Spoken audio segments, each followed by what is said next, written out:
अगर 100 लोगों को गॉल ब्लैडर में स्टोन है, बहुत कम संख्या में, बहुत ही कम संख्या में उनको कैंसर होगा। तो इसलिए मिसकॉन्सेप्शन को नहीं कैरी करना चाहिए कि गॉल स्टोन से गॉल स्टोन का कैंसर हो जाता है।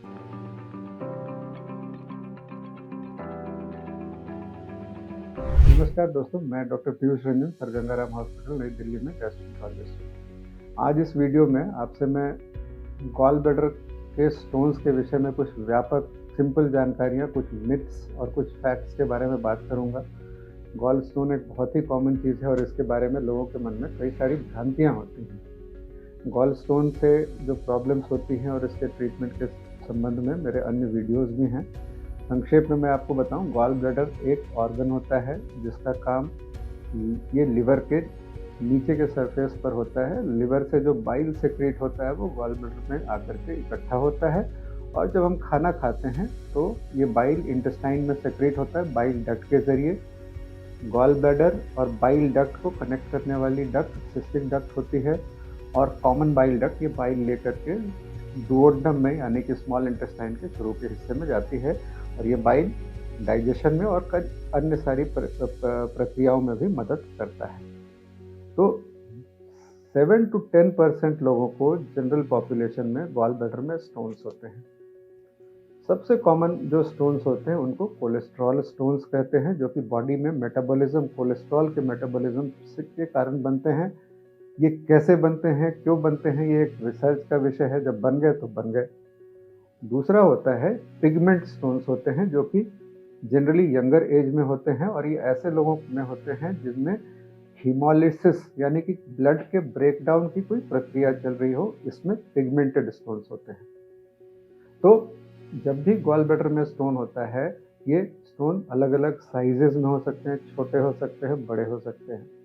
जैसा कि मैंने बताया, जो इंडियन स्टडीज़ हैं वो ये बताती हैं कि जनरली 7 to 10% ये फिगर्स वेरिएबल हो सकते हैं अलग अलग जगहों पर, एज के अनुसार, जेंडर के अनुसार, यानी कि मेल्स में फीमेल्स में डिफरेंट हो सकते हैं।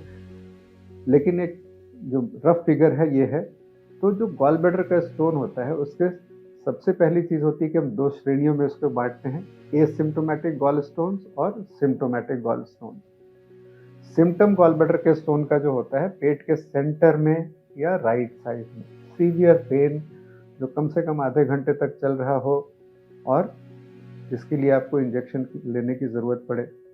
गॉल ब्लैडर का रिलेशन चूँकि डाइजेशन से है तो यूजुअली ये पेन एक हेवी मील अगर लेते हैं आप, कभी रात में खा करके आए पार्टी में और सो गए, रात को गॉल ब्लैडर के सिक्रीशन कॉन्ट्रैक्शन के कारण पेन हुआ, पहली बार हुआ, लोग सोचते हैं कि ये गैस से हो गया, एसिडिटी से हो गया और कई बार ये चला जाता है और अपने आप ठीक हो सकता है। और कई बार ये जो पेन होता है कंटिन्यूअस नहीं होता है, आज हुआ हो सकता है फिर अगली बार 6 महीने के बाद हो। तो जनरली मन में ये बात बैठ जाती है कि ये गैस से या एसिडिटी से हो गया। तो सिम्प्टोमेटिक गॉल स्टोन से कहीं ज़्यादा कॉमन एसिम्प्टोमेटिक गॉल स्टोन्स होते हैं और सिम्प्टोमेटिक गॉल स्टोन जब हो जाए तो उसका ट्रीटमेंट सर्जरी के सिवाय और कुछ नहीं होता है। तो लोगों के बारे में जब ये प्रॉब्लम क्या होती है कि 6 महीने पहले कभी दर्द हुआ और आज हुआ तो लगता है कि अरे ये तो खाना मैंने बाहर खाया उससे हो गया। ऐसा मन में मिसकॉन्सेप्शन बिल्कुल नहीं होना चाहिए। दूसरी सबसे जो कॉमन चीज़ होती है, लोग सोचते हैं कि छोटे स्टोन्स हैं तो उससे कुछ नहीं होगा। ये बिल्कुल इसका ऑपोजिट है। जो बहुत छोटे स्टोन्स होते हैं वो ज़्यादा घातक हो सकते हैं, क्योंकि वो बाइल डक्ट गॉल ब्लैडर से निकल करके सिस्टिक डक्ट के जरिए बाइल डक्ट में जा सकते हैं और वहाँ जॉन्डिस और पैंक्रेटाइटिस, ये दो बहुत ही सीरियस बीमारियां हैं जिसके बारे में मेरे अन्य वीडियोस हैं। गॉल स्टोन पैंक्रेटाइटिस का सबसे कॉमन कारण होता है और पैंक्रेटाइटिस पेट की होने वाली सबसे मुश्किल बीमारियों में से एक है। तो जनरल एक कॉन्सेप्ट होता है कि एसिम्प्टोमेटिक गॉल स्टोन को हम ट्रीट ना करें, लेकिन अगर स्टोन छोटे हों तो पैंक्रेटाइटिस के रिस्क के कारण आज सर्जरी और एनेस्थीसिया इतनी सेफ हो चुकी है कि अगर कोई कराना चाहे तो हम उसको मना नहीं करते और जनरली अगर हमारे पास और प्रूफ आए तो शायद ये जनरल रिकमेंडेशन में भी आ जाएगा। तीसरी चीज़ होती है कि जब सिंगल गॉल स्टोन हो, बहुत बड़ा हो। देखिए, कुछ चीज़ों को बहुत ध्यान से सुनने की ज़रूरत होती है। नॉर्थ इंडिया में विशेष करके गॉल ब्लैडर का स्टोन गॉल ब्लैडर के कैंसर से एसोसिएटेड होता है। गॉल ब्लैडर का स्टोन अगर बड़ा साइज का हो, 2.5 सेंटीमीटर 3 सेंटीमीटर का हो, तो ये रिस्क और ज़्यादा बढ़ जाता है। घर में यदि किसी को गॉल ब्लैडर कैंसर की हिस्ट्री हो आप नॉर्थ इंडिया में रह रहे हो, बहुत बड़ा स्टोन हो, एसिम्प्टोमेटिक हो, तो भी ये हम ऑपरेट करा सकते हैं बिना किसी सिम्टम्स के।